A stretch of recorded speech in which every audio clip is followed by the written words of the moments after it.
Alright mga tol, tara pag-usapan natin. Ang balita po na ito patungkol sa sabi nga po pagsasampa, paghahain, no, ng indirect contempt nitong mga pro Duterte lawyers sa mga kritiko ng Supreme Court dito sa usapin po ng impeachment ni Vice President Sara, no, ng SC ruling patungkol po dito. Yan pa yung pag-usapan po natin kung gaano po ito, nagiging usapin po ngayon. Yan po yung pag-uusapan natin bakit hindi tayo dapat, matuwa sa mga palitan ng ganitong mga kantsawan, mga pagkahain ng kaso. Yan yung mga pag-uusapan natin sa video na ito. Kung hindi ka pa naka-subscribe, please hit the subscribe button and notification bell para updated ka palagi sa mga videos natin. Tara, umpisahan na natin.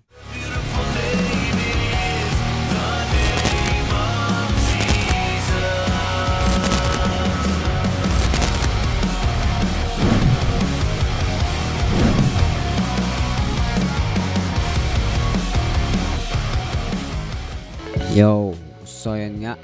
Harap sa inyo.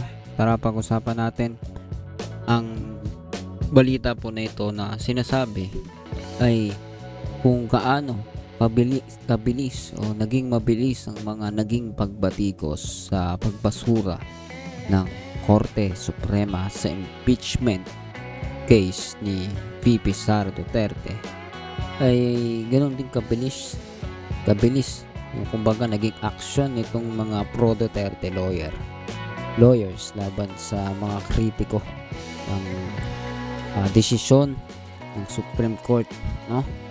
Play po natin bahagya bago tayo magbigay ng komento itong balita patungkol dito. Mabilis ang mga naging pagbatiko sa pagbasura ng Korte Suprema sa impeachment case ni VP Sara. Sinbilis din na ang aksyon ng mga pro-Duterte lawyer laban sa mga kritiko. Nagbabalik si Joash Malimban para sa detalye. Freedom of speech does not equate to maligning the judiciary. Yan ang banat ng pro-Duterte lawyers na pumunta ngayong araw sa Korte Suprema para magsampa ng indirect contempt complaint. Respondent sa inihaing reklamo ni Attorney Ferdinand Topacio, ang kanyang kaibigan na si anti-poverty czar Larry Gadon, si Akbayan Party List Representative Percy Sendanya at political analyst Richard Heydarian naman ang kinasuhan ni na Attorney Mark Tolentino at Attorney Rolex Suplico. Ang kanilang basehan ang umano'y deliberate, malicious, and scandalous public attacks sa Korte Suprema matapos nitong ideklara na unconstitutional ang articles of impeachment laban kay VP Sara. Ang gawas po natin, for example, kay Percival Sindania, sinabihan niya Supreme Court na supreme cuddler ng mga corrupt ng mga opisyales. Second, itong si Richard Hidarian, nag-post sa Facebook and sa Twitter niya na lahat daw ng mga justices ng Supreme Court appointee ng mga Duterte, therefore hindi independent ang Supreme Court. Kasama sa mga ipresentang ebidensya ang ilang Facebook post ni Hidarian, public statements ni Sendanya at isang interview kay Gadon noong araw ng SONA ni PBBM. Tuta ang Supreme Court, tuta ng mga Duterte. Bukod sa mga abogadong nagsampa ng petisyon, kasamang nagmarcha mula Liwasang Bonifacio hanggang Korte Suprema ang ilan pang Duterte supporters, kabilang si Duterte Youth Chairperson Ronald Gardema. Larry Gadon! Asong ulol! Larry Gadon! Asong ulol! Alright, siguro sa part na to pasok tayo, no? Dito makikita mo, no? Katulad po nito, Gardenia. Tunong Gardenia. Hindi ko maano yung bigkas yung pangalan niya. Minsan Gardenia, Cardema. Hindi ko sure. Basta ito, kilala ko siya, no? Yung mukha niya. Alam ko, isa siya sa na nagpapakalat ng fake news. Tama ba ako? Correct me, no? If I'm wrong, disclaimer lang. Hindi po ako nagkakamali, no?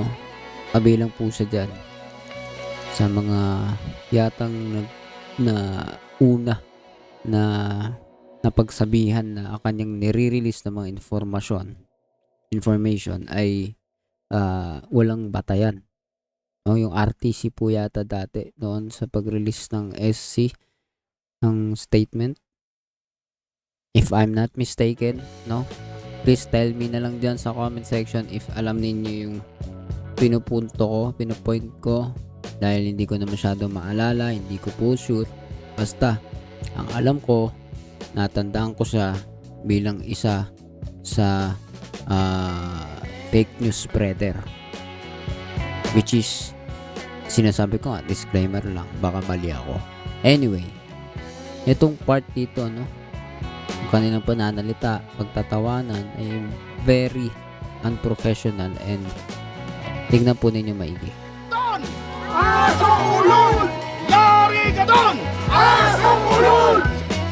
Sagot Wala namang nakakatuwa dun sa ganong bagay, no, pero ang kanilang mga tawanan ay hindi mo maintindihan ano bang pinaglalaban, diba? Mamaya buuin natin yung sinasabi natin kung bakit sila yung mukhang wala namang pinaglalaban talaga na maganda. Kung ang pagtatanong sa accountability ng isang public official ay asong ulol, ano naman ang mga taong mga tanga at mga bobo na ninanakawan na ay wala pa ring kibo at kumakampi pa. Ang tawag sa mga yan ay mga asong, mga tanga at bobo. Dagdag pa niya, style lang ni Topacio ang mag-ingay for publicity. Kaya hamon niya raw sa kanyang kaibigan, isang one-on-one voice and singing competition for a cause. Isang bagay na agad namang sinalag ni Topacio. Alam niyo po, kaibigan ko yang si Atty. Gadon. In fact, lagi kami nagko-concert niyan. But kasamang Larry, I'm sorry, but this is no laughing matter. I am an officer of the court, and as such, isang katungkulan ko na ipagtanggol ang karangalan at reputasyon ng ating kataas-taasang hukuman. So okay, support na yan, no, dahil siya nga ay meron siyang trabaho na ito po may koneksyon. Kung siya man ay isang attorney, di ba? Siyempre, lalabas nga na kailangan mo ipagtanggol ng Supreme Court dahil part ka nito, itong branch ng government na ito. Kahit na ano pa mangyari, pasukin man ng mga question, mga kalabuan ang isang branch ng government, parang yun po yung pinapakita niya. Dahil ngayon nga lumalabas, no, marami ay appointee ni Duterte, which is I will tell also na disclaimer lang, kasi dahil lahat ng sinasabi natin kailangan naman i-verify talaga pero dito sa pagkakataon ito, makikita mo na yun yung pinupuntuhan nito ni Topacio. Pero ano yung ginagawa nila? Ito ba'y para talaga sa Supreme Court or dahil sa isang individual interest ng mga individual na tao? Kung sila ba ay talagang ang trabaho o gobyerno kanilang pinagtatanggol dito, o yung kanilang opinion o yung opinion ng SC regarding sa impeachment ni Vice President Sara Duterte. Kung sila yung mga pro Duterte, no, kitang-kita po sa kanilang galawan na ito po ay pinagtatanggol nila yung SC dahil ang komento kumbaga sumusuporta sa pagkaantala ba or hindi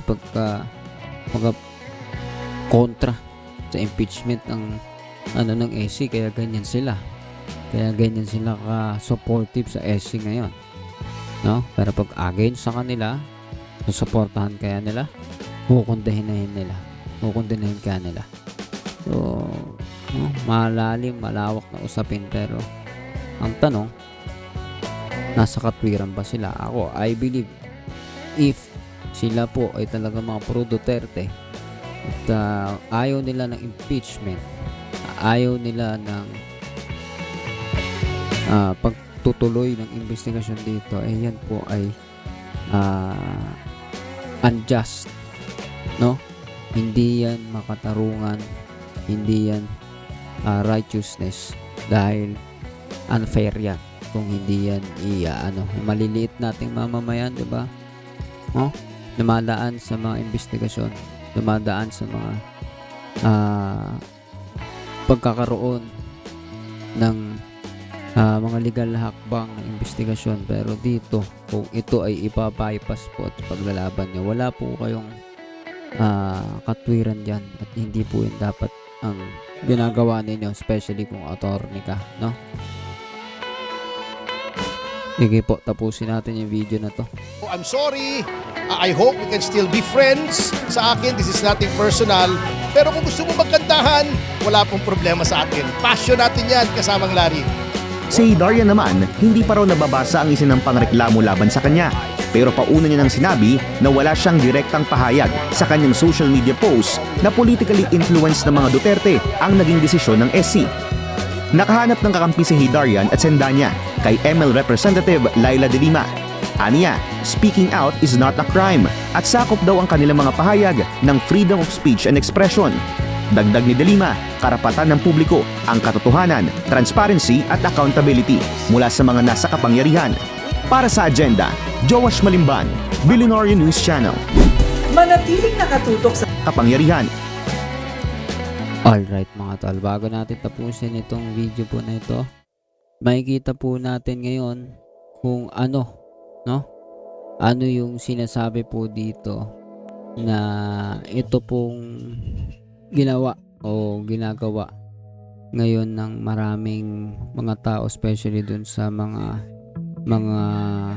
pro Duterte na pagkatik dito sa pagsuporta dito sa mga Duterte sa paraan na unfair, pagbabypass sa investigasyon at iba pang bagay na katulad niyan, impeachment trial o ano man, yan po'y malinaw at tayagan na hindi paggawa, paglakad sa katarungan. Kasi may sistema po tayo, no? Kahit mga maliliit na mamamayan po natin, sabi nga ng iba, no, may mga nakakasuhan ang tagal, no? Nakukulong pa daw yung iba tapos lalabas kalaunan ay absuelto or wala naman talaga, dapat silang maging kaso. Bakit ko ba nabanggit yun, no? Kung yung mga mamamayan natin nagsasuffer sa justice system natin, pakita natin, especially sa mga matataas na katungkulan, maging halimbawa sila na sila man ay maging parte kung ano ang nararanasan ng ating mga mamamayan sa sistema ng bansa na ito, na kailangan harapin kung ano yung dapat harapin. Inosente ka man o hindi, may akusasyon sa'yo, di ba? Papatunayan mo sa hukuman ang iyong pagka-inosente sa pinupukol sa'yo. Gayon din po yung usapin na impeachment kay Sara Duterte. Dapat harapin niya kung ano yung pinupukol sa kanya, kung totoo man to o hindi, harapin niya. At yan po ang dapat nakikita po natin ng hayagan. Usa po talaga ay wala, no? Walang ginawa na parumal-dumal na paggamit, paglustay ng pondo. Papatunayan niya. At kung saman ay talagang may alam, may ginawa, harapin niya yung magiging punishment dito. Ganun lang kasimple, no? Ikaw naman sasabi mo dito? Comment down below, pag-usapan natin yan sa comment section, and please do not forget to hit the subscribe button para updated ka palagi sa mga videos natin parating. See you ulit sa susunod na video.